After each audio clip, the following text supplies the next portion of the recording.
누구나 행복을 추구하며 살고 있습니다. 자신의 인생이 행복하지 않았다고 여겨지면 자식들만큼은 행복해 하려고 가진 노력을 다합니다.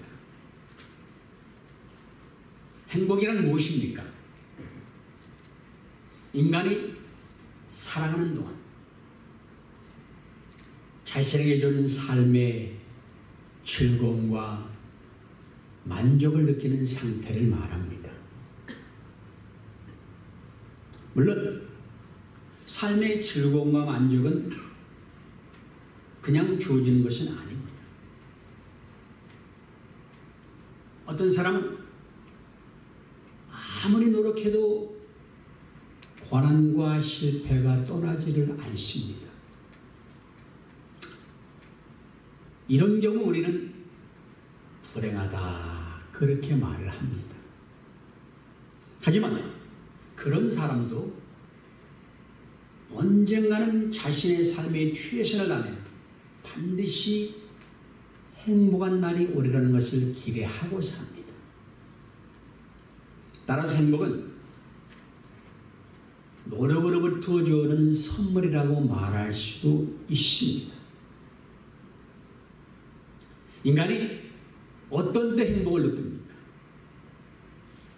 사소한 것들로는 마음이 맞는 사람과 대화를 나눌 때에, 맛있는 음식을 먹을 때, 좋아하는 스포츠 게임을 볼 때,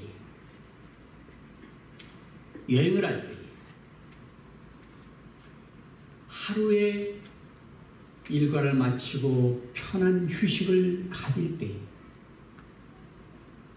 우리는 일상에서 이런 작은 행복들을 느끼기도 합니다.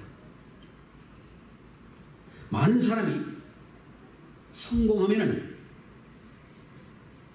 고생 끝 행복 시작이라는 삶이 펼쳐질 것 같아서 원대한 꿈을 쫓아서 고달픈 현실을 인내하면서 삽니다.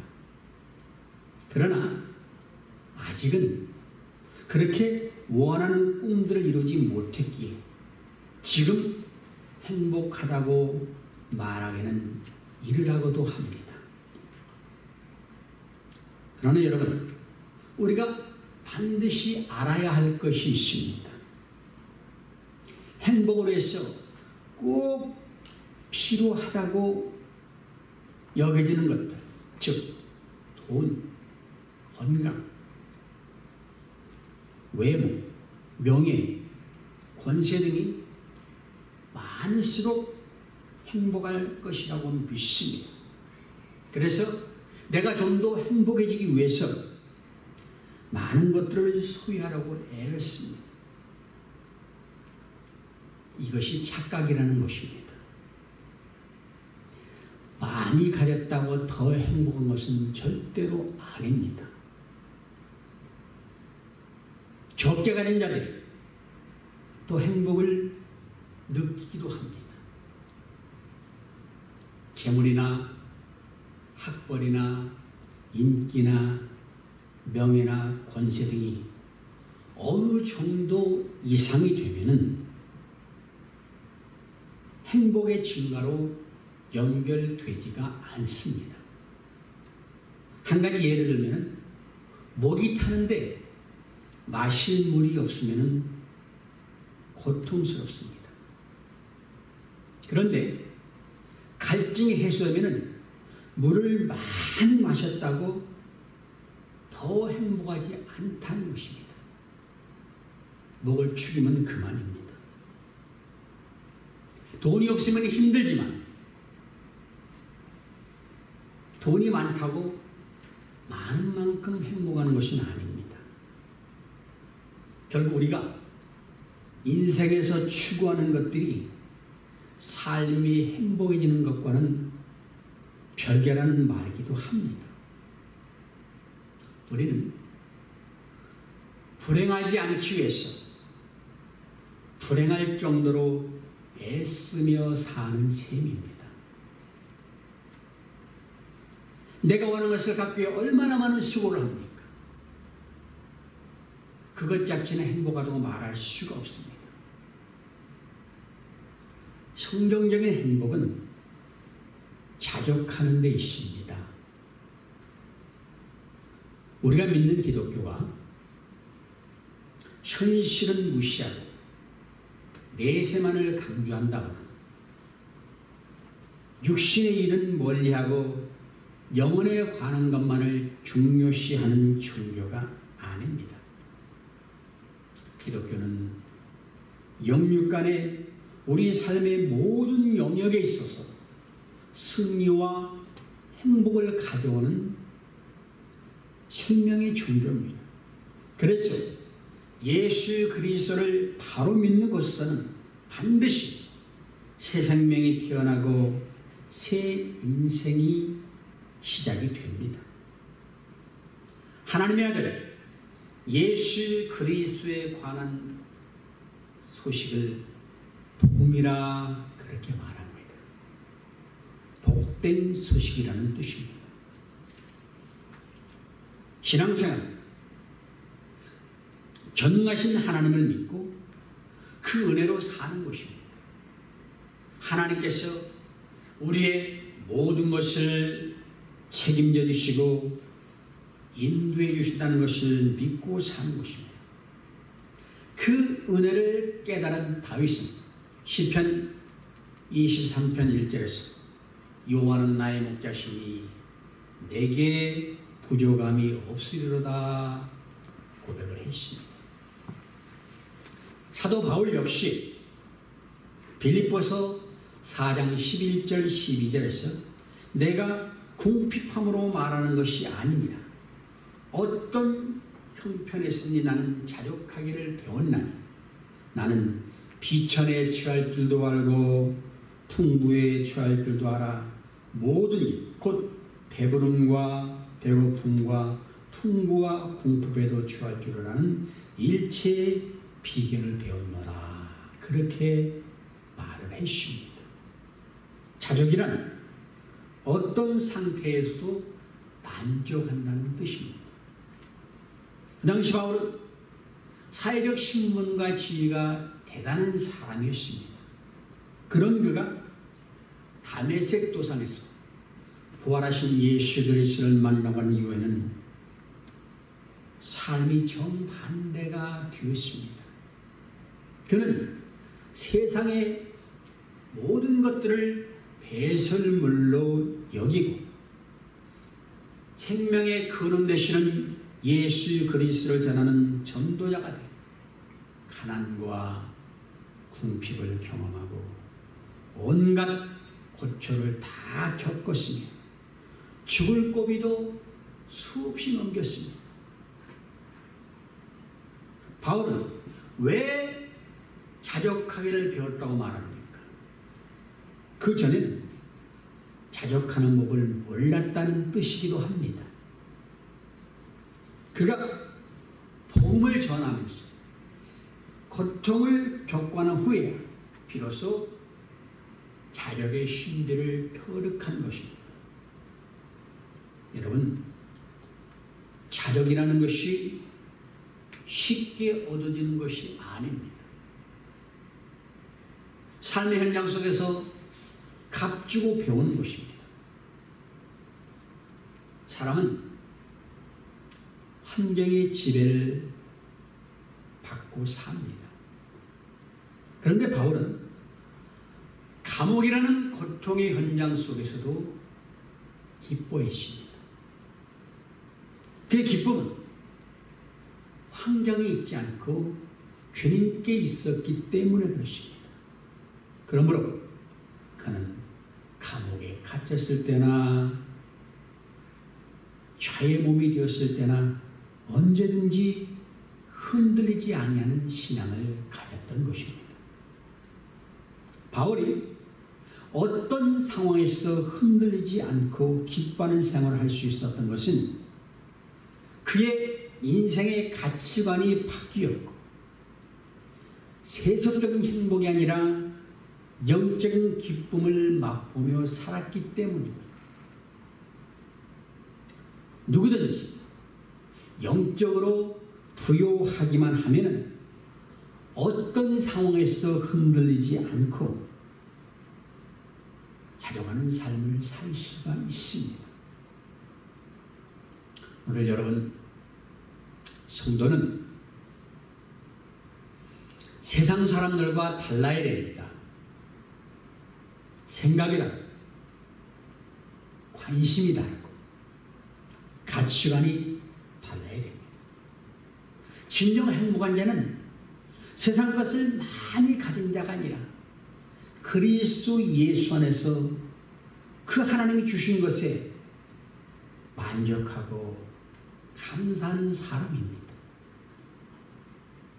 행복한 삶을 위해서 많이 쌓아두는 것이 아니라 작은 것에도 감사하며 자정함을 배워야 됩니다.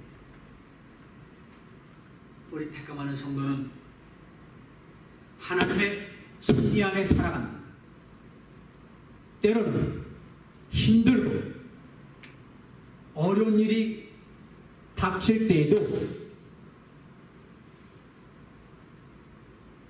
하나님의 그 섭리를 이해하지 못할 때가 있지만 우리는 그 고난과 역경 속에서도 하나님의 뜻을 찾아야 됩니다. 그리고 감사드려야 됩니다. 그런 사람은 가시밭에서도 백합화를, 바닥에 살아도 하늘을 보고,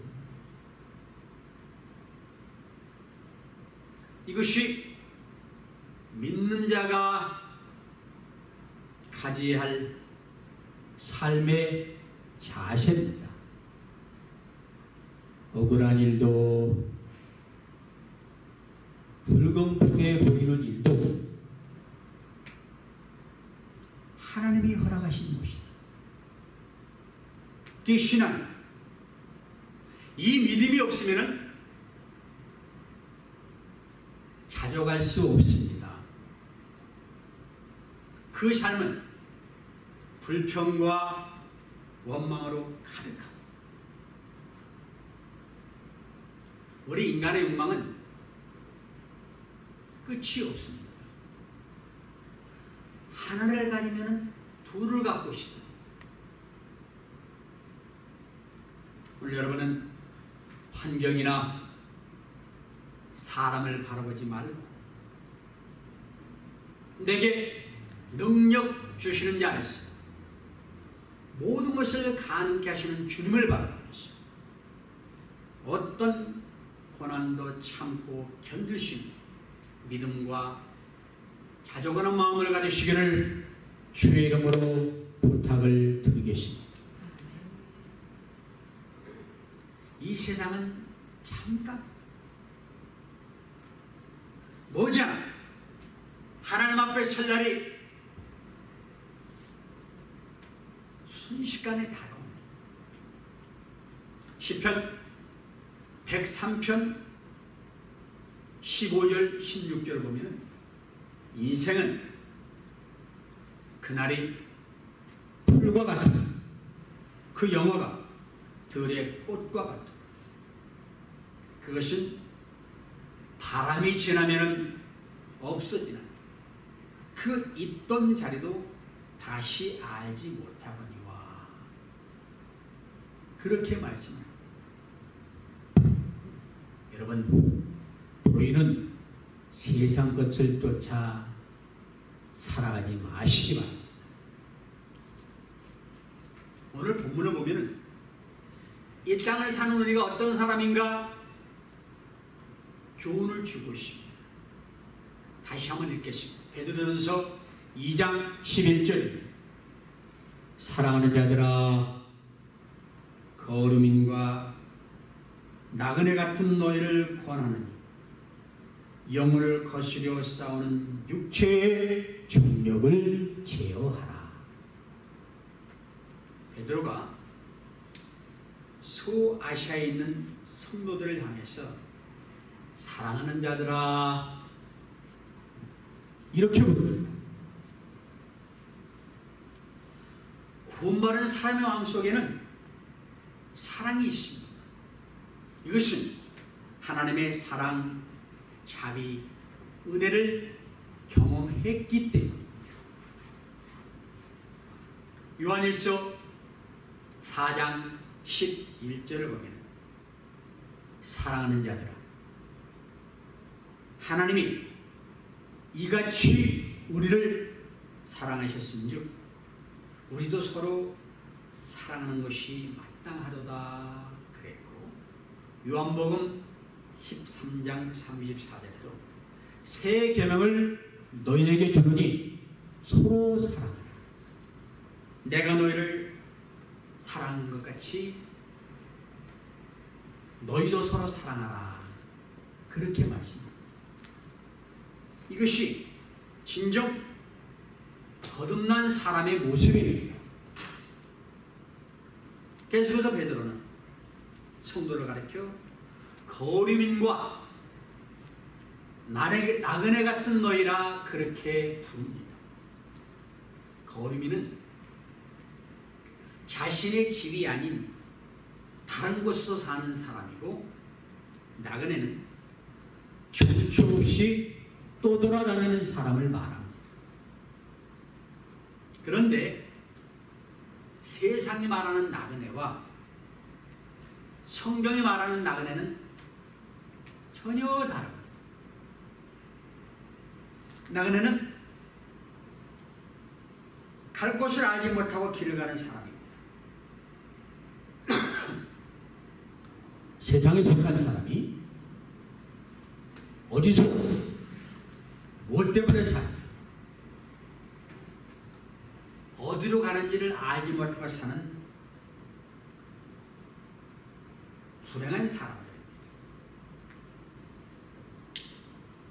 예를 한 가지 들어드리겠습니다. 많은 사람이 행복을 찾기 위해서 인생이라는 비행기를 타고 길을 떠났습니다.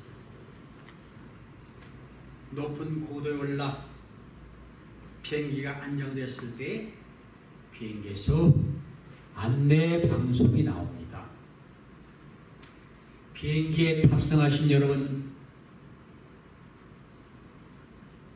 진심으로 환영합니다. 우리가 비행하는 상황은 아주 좋습니다. 기상 상태도 아주 양호합니다. 여러분이 탑승하신 이 비행기는 행복을 향하여 계속해서 날아갈 것입니다. 그런데 목적지가 어딘지는 모릅니다. 비행기에 당긴 기름이 다 떨어질 때까지 계속 날아갈 것입니다. 부디 행복한 시간이 되시기 바랍니다. 이 방송을 듣는 사람의 기분이 어떨까요? 자신이 왜 사는지, 어디를 향해 가고 있는지를 알지 못하는 사람의 인생이 이와 같습니다. 그런데 하나님의 자녀된 우리는 세상 사람과 다른 길을 아버지께서 제시해 주셨습니다. 우리 그리스도인은 세상에 살지만은 세상에 속해 있는 사람들이 아닙니다. 세상을 정처 없이 떠돌아다니는 그런 사람과는 근본적으로 믿는 자는 목적지가 분명한 천성을 향해서 나아가고 있는 사람들. 우리의 본향이 하늘에 있습니다. 히브리서 11장 13절 14절 말씀입니다. 이 사람들은 다 믿음을 따라 죽었습니다. 약속을 받지 못하였으되 그것을 멀리서 보고 환영하며 또 땅에서는 외국인과 나그네임을 증언하였으니 그들이 이같이 말하는 것은 자기들이 번영을 찾는 자임을 나타냅니다. 그렇게 말씀을 합니다. 이 땅에 사는 하나님의 모든 자녀가 나그네와 행인이다. 이들을 가리켜 우리는 순례자라고 부릅니다. 우리는 천성을 향해서 나아가는 순례자들. 순례자는 이 땅에 결코 미련을 두지를 않습니다. 순례자는 자신이 무엇을 하고 있는지, 무엇을 얻고자 하는지, 어디를 향해 가는지 알고 있기 때문에 그렇습니다.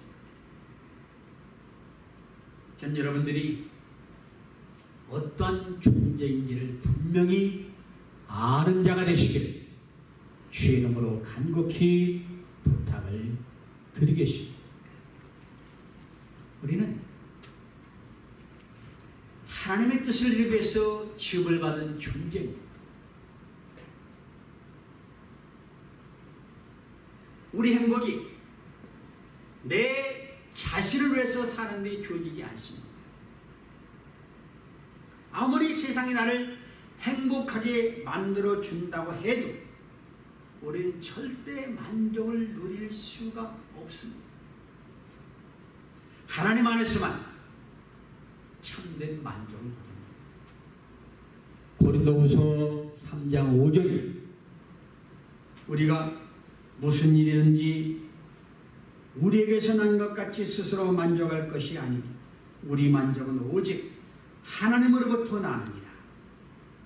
그렇게 기록하고 있습니다. 우리는 이미 순례의 여정을 시작을 했습니다. 이 길은 좀 우리만 걷는 길이 아닙니다. 앞서서 믿음의 선배들이 이미 걸었던 길입니다. 이 길을 걷는 우리에게 도움을 주는 지침서가 있습니다. 그것이 바로 철로역정이라는 책입니다. 이 철로역정을 한마디로 정리하면 구원의 책인 성경 내용을 이야기식으로 압축해 놓은 것이라고 할 수 있습니다. 이야기 구절마다 성경 구절에 적혀 있습니다. 제가 다시 한번 읽어봤더니 거기에 맞는 성경 구절에 써 있더라고요. 어떻게 존 번연이라는 사람이 이렇게 썼을까? 또 한 번 놀랐습니다. 성경의 사상과 정신이 뼈와 살이 되어 농축되어 있구나라는 것도 봤습니다. 말씀을 듣는 가운데 하나님께서 우리의 마음을 열어주셔서 하나님과 그 나라를 더욱 사모하는 여러분 되시기를 주의 이름으로 부탁을 드리겠습니다. 존 번연은 꿈이라는 형식을 빌어가지고 한 사람이 멸망의 도시를 떠나서 천성이 이루는 과정을 묘사하고 있습니다. 우리 그리스도인이라면 누구나 한 번쯤 부딪혀 보았을 영적인 난제들을 주인공의 다양한 모험과 사건으로 답을 얻게 합니다. 철로역정이 이렇게 시작을 합니다. 한 사람이 세상을 헤매다가 조그만 동굴에 이르렀습니다. 그는 거기서 잠을 자다가 꿈을 꿨습니다. 꿈속에 남루한 옷을 입은 사람이 손에 책을 들고 등에는 무거운 짐을 지고 그 책을 들더니 고통스럽게 흐느끼기 시작합니다. 내가 어찌하여 이것이 무엇을 의미하느냐?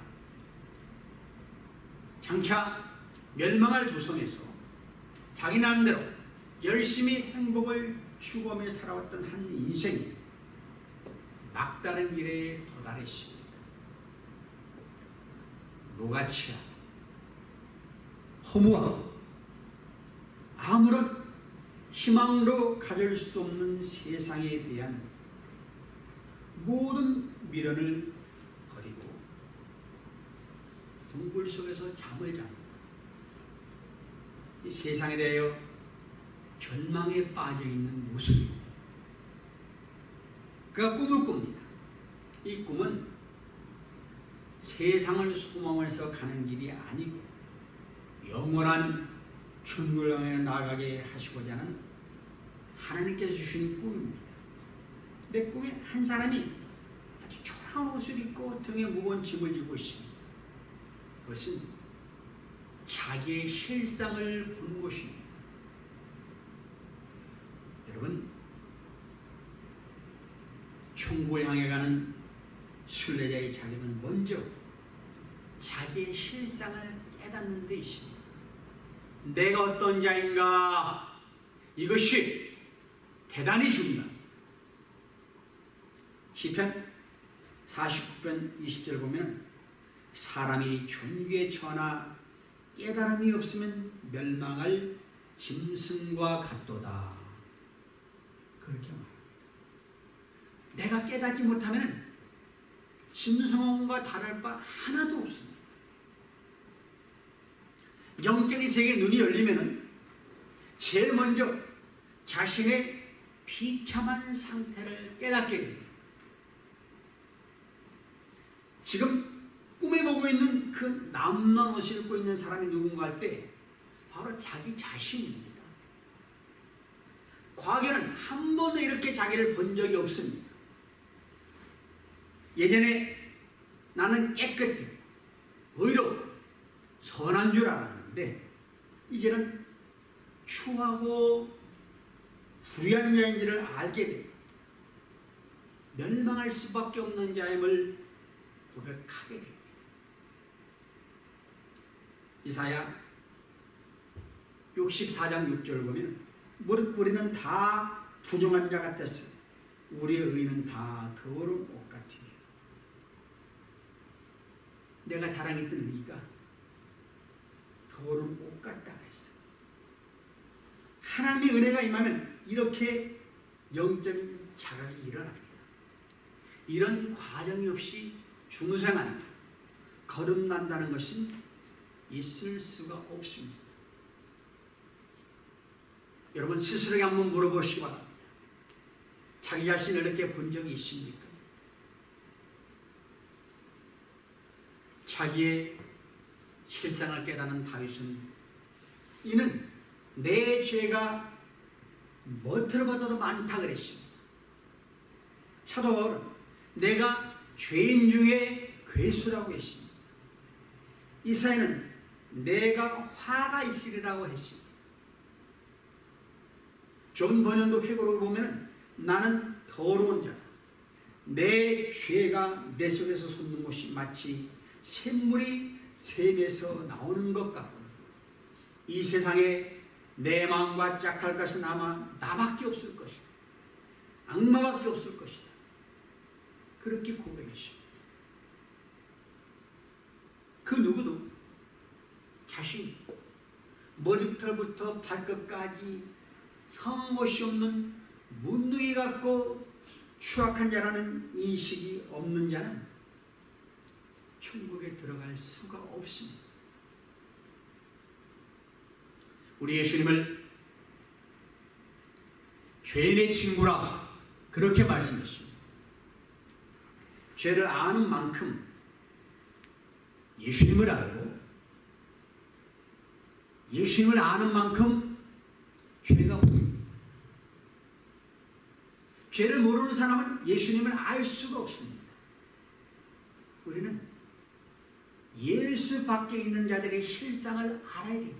그들이 어떤 권력을 가졌건 재물이 많건 다 멸망을 자들입니다. 자기 신상을 본 자가 손에 책을 들고 있습니다. 이것은 영원한 생명으로 인도하는 성경책을 의미합니다. 등에 무거운 짐을 줬다 그랬습니다. 지금까지 자기에게 진 죄를 의미합니다. 영적으로 죽은 자는 죄와 허물로 죽어있기 때문에 자신의 죄의 짐을 볼 수가 없습니다. 죽은 사람에게 아무리 무거운 짐을 얹어놔도 무게를 느낄 수가 없습니다. 근데 이 사람이 영적으로 깨어나면서 자신의 수많은 죄악들이 머리에 떠올라고 그 양심을 무겁게 짐들고 있습니다. 시편 38편 4절은 죄의 무게를 이렇게 쓴다. 내 죄악이 내 머리에 넘쳐서 무거운 짐 같으니 감당할 수 없나이다. 이 사람은 아직까지 이 짐을 벗겨줄 구원자를 찾지 못했습니다. 이 천루역정에서 설명한 구원의 과정을 한번 생각해 보시기 바랍니다.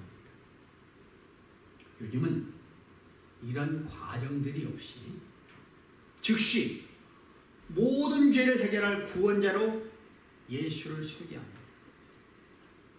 자신의 상태가 어떠한지 말해주고 그 상태가 얼마나 절망적인 죄의 짐을 지고 있는 상태인지 경고하는 과정이 없습니다. 자, 왜 이것이 중요한가? 여러분, 내가 한 번도 무거운 죄의 짐을 지고 있다고 느껴보지도 못한 사람이 이 짐을 벗겨줄 사람이 필요하겠습니까? 없습니다. 죄 노예로 사는 것이 얼마나 비참하고 절망적인가 한 번도 느끼지 못한 사람에게 자유를 말하면 그 자유의 가치를 알겠습니까? 모릅니다. 비상적인 구원, 비상적인 자유가 넘치는 이유가 바로 여기 있습니다. 오늘 교회도 철저한 회심이 없기 때문에 예수의 은혜를 모르는 거예요. 그 사람이 자기 입을 등지고 서서 그랬습니다. 그것은 과거의 삶에서 돌이키고 싶다는 표현입니다.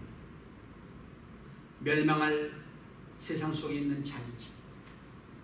예전에는 그 속에서 죄의 즐거움을 누리고 살았는데 더 이상 그런 삶을 싫다 그거죠.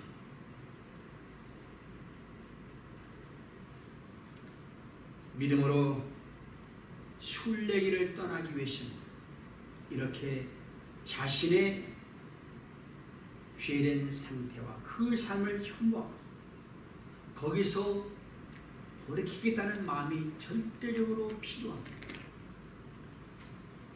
세상을 살아 죄를 사랑하는 자가 술래기를 걸어갈 수 있겠습니까? 절대 못 걸어요. 그 자가 책을 펴서 읽다가 울면서 떨면서 마침내 견디지 못했다 그랬습니다.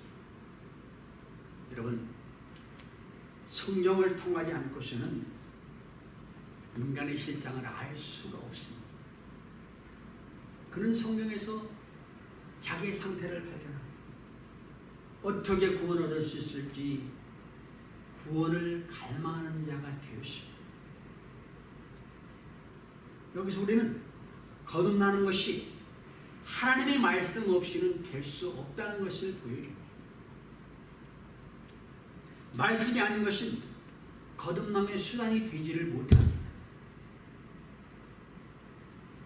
여기 이 사람은 순례자가 느낀 것은 이 세상이 장차 멸망하게 되었다. 그러면 내가 가야 될 곳이 어디냐? 이것을 모르니까 고통하는 거예요. 그래서 슬픈 소리를 크게 외치기를 나는 어찌할꼬 그랬습니다. 내가 어디로 가야 이 장차 망할 성에서 함께 망하게 않겠는가? 드디어 주님을 몰랐던 자가 하나님께 부르짖는 역사가 시작됩니다. 그것은 성령의 역사가 아니고는 결코 일어날 수 없는 일입니다. 마태복음 5장 4절 보면 애통하는 자는 복이 있나니 저희가 위로를 받을 것이니까 말씀합니다. 사람들은 죄 때문에 눈물을 흘리고 슬퍼하고 몸부림치고 것이 마치 인간의 마음으로 인간의 노력으로 되는 것으로 착각들을 합니다. 아닙니다. 그것조차 성령께서 역사하시고 생기는 은총입니다. 그래서 슬픈 소리로 외치는 것입니다. 마가복음 8장 36절을 보면 사람이 만일 온 천을 얻고도 자기 생명을 잃으면 무엇이 유익하려 그러십니까? 사람이 무엇을 주고 자기 생명을 바꾸겠습니까? 아무것도 없습니다. 인간은 살고자 하는 욕망이 있습니다. 안타까운 것은 잠깐 있는 육신의 생명을 위해서는 그렇게 수고의 땀을 흘리는데 영원한 생명을 위해서는 참으로 애쓰는 사람이 많지는 않습니다. 내가 어떻게 구원 얻을까? 사람에게 제일 급선무가 무엇입니까? 구원입니다.